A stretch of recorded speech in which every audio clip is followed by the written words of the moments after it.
84. Munson of the U.S. finishing now officially third in a national record as well. All right, men's 2-mile, Kara Goucher, and Josh Kerr all smiles, but has an eye on a prize today. Absolutely. He is so meticulous with his training, with his racing, the way he lays out his season. He called this shot back in November that he wanted this. You know, he was so focused for the season throughout 2023. We didn't hear him talking a lot. He was very quiet through the rounds. And when I watch this, I just see the confidence of a man who knew he could win in the last 30 meters. He didn't have to force the race early on. He was so confident in what he could do in that final stretch, and he was rewarded with the world title. So keep an eye on that bid for the world indoor record. But next to him, the talented American Grant Fisher. Well, nobody's going to count Grant Fisher out today at all. He had a bumpy road last year. He missed making the U.S. national team. He wasn't able to compete in Budapest, but he finished the season by breaking the American record in the 3,000 meters at the Prefontaine Classic. He has a new coach. He's back running with his high school coach. He's living up in Park City. He's really changed things up, and he feels like that will give him the edge to finally bump into the medal count. Josh Kerr feeling some World Indoor Championship pressure as well. That event in early March in Glasgow. He is from Edinburgh and has not committed to that yet, saying just kind of seeing where he's at. It's all going to be part of his larger plan. And you know, this was his focus. This was his focus. Go after world record and see what happens after. And so this is what he's really, really been dialed in on. So the time to remember, 8:03:40. Mo Farah of Great Britain set that mark back in February of 2015. Here's the talented group of men. They're going to try to chase that record down. Hazem Maiwad of the United States out of Old Bridge, New Jersey, is going to be the pace setter, and he's got to take these guys through these laps fast. It's going to be really, really fast. You know, they're looking for 60-second laps, and they want to be taken through 2,000 meters, so a little bit further than 2 laps further than the women were rabbited for. Speaking of the women, the high jump competition is underway, and Vashti Cunningham safely over the bar there at her opening height. That action just in the early stages of the height. So already you see the athletes stringing out a little bit. Kerr behind Fisher at this point, back and forth. I was a little surprised to see Grant Fisher go straight behind that pacemaker. I thought maybe Josh Kerr would try to find that pocket there, but he looks very good. We know he's in good shape. We know when he's healthy and happy, he runs very, very fast. He entered this race. Obviously, Josh Kerr entered it first, announced he wanted the world record, and look at this pack of men behind him. They all wanted a shot at this. They knew it would be rabbited well. They knew the competition would be great. And that's why Millrose Games is so special. The athletes really show up for it. Don't know if Maiwad's looking around to see where the rest of the field is, or is he's trying to see inside the oval, because the best high jumper in the world is about to get her competition day started. This is 22-year-old Yaroslava Mahuchik.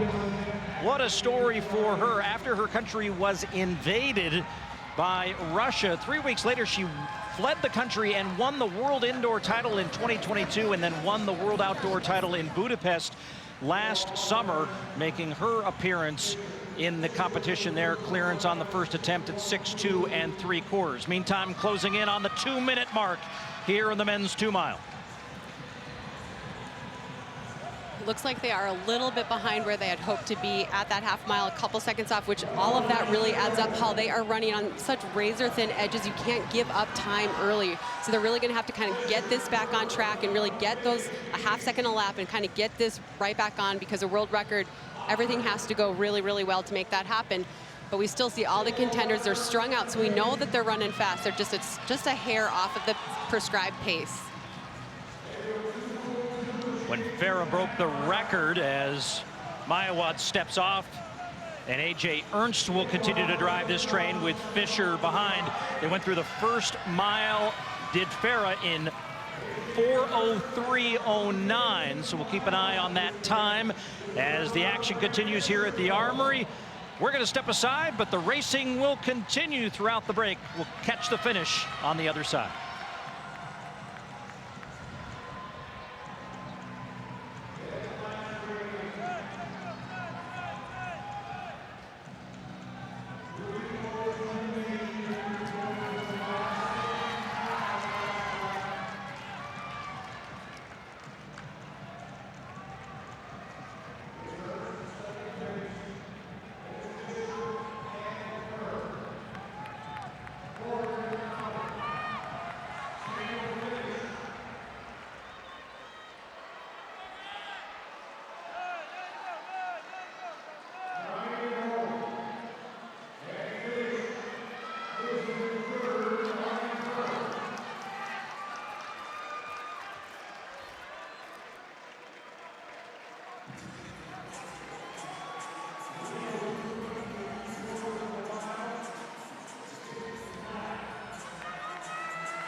7 laps to run here in this men's 2-mile at the 116th edition of the Millrose Games. The mile split for the first mile of this 2-mile, 4:03.3, about a half-second faster than when the world record was set back in 2015 by Mo Farah. It's going to take a sub-4-minute mile in the second half of this race to break the record. Can they do it? Oh, absolutely. I mean, 4-minute miles is not very hard for these men, if I'm being honest, but it just depends on how much they're on the rails right now.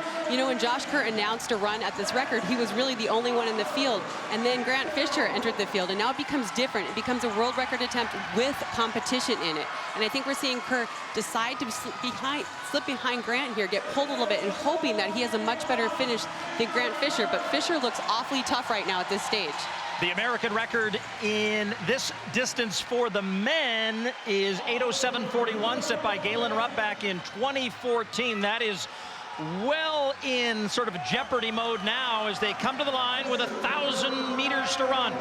This is where it gets tough, Paul. This is where, you know, you're starting to feel it, but you can't give an inch, especially if you want that record. This is where you just have to really, really stay on it. But Grant Fisher is pressing here. We see him. He is not going to relent this lead easily at all. And he's actually gaining a stride or two on Josh Kerr right now. And Kerr needs to just focus back in and stay attached to Grant Fisher. He knows he has the kick in his body, but he needs to be there when that kicking starts. American Cole Hawker back there in third, more a 1,500 meter specialist, but running pretty well here, but he's got so much room to make up, and the focus now for these fans at the Armory, hanging over the top of those rafters, is this race up in front with Fisher and Kerr. You know, Fisher was 4th at the World Championships in the 10,000 meters in 2022, and he wants to get a medal. He's so close. 5th at the Olympics, 4th at the World Championships. Doing these races and working on his speed, that is what is going to get him there. That's what's going to build him up to be in medal contention come time Paris. Where Josh Kerr, he needs to make sure he has that kick. He has to have it. That's his ticket to the medal podium, to getting that. So this race is setting up perfectly for both of these men to work on exactly what they need to do what they want to do at the Olympics. 2.5 laps to go as Kerr kind of bides his time here. He won NCAA indoor mile titles at the University of New Mexico, and he competed here as Fisher comes through. He was a Stanford standout in his collegiate days, was also a pretty good high school soccer player back in his native Michigan. We're kind of now into the 90th minute here, Kara, and he needs to keep it going, but now Kerr's going to make his move. Well, Kerr's going to go to the front. He wants to end this now. He has been thinking about this and planning this for months now. This was such an important stop on his road to Paris, to come here and get this world record. He's going to the arms, and we're going to see a big kick out of him. Grant Fisher still running really, really well. As long as he keeps the form together, he's going to run super fast. Fisher trying to hold on, but here now is Kerr. The crowd on their feet. You see the world record time in the lower right of your screen, 8:03.40. Mo Farah back in 2015. Into the home stretch, the crowd on their feet. Josh Kerr celebrates early because he's a world record holder.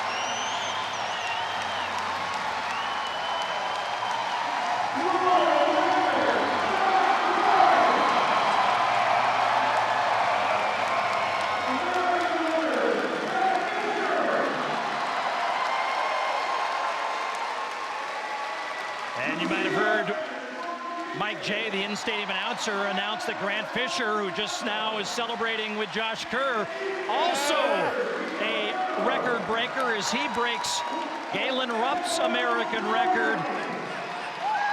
Wow. Well, this is a statement from Josh Kerr, Paul. When he wants something and he focuses in on it, he is absolutely dangerous. We saw the way he planned for Budapest. Now he's planning for Paris. And that race was just fast all the way through. We see multiple national records all the way through. You know, Fisher did a lot of that work staying out in front, but when Kerr went, he just went. He wasn't going to leave any shadow of a doubt that he was the man to beat today.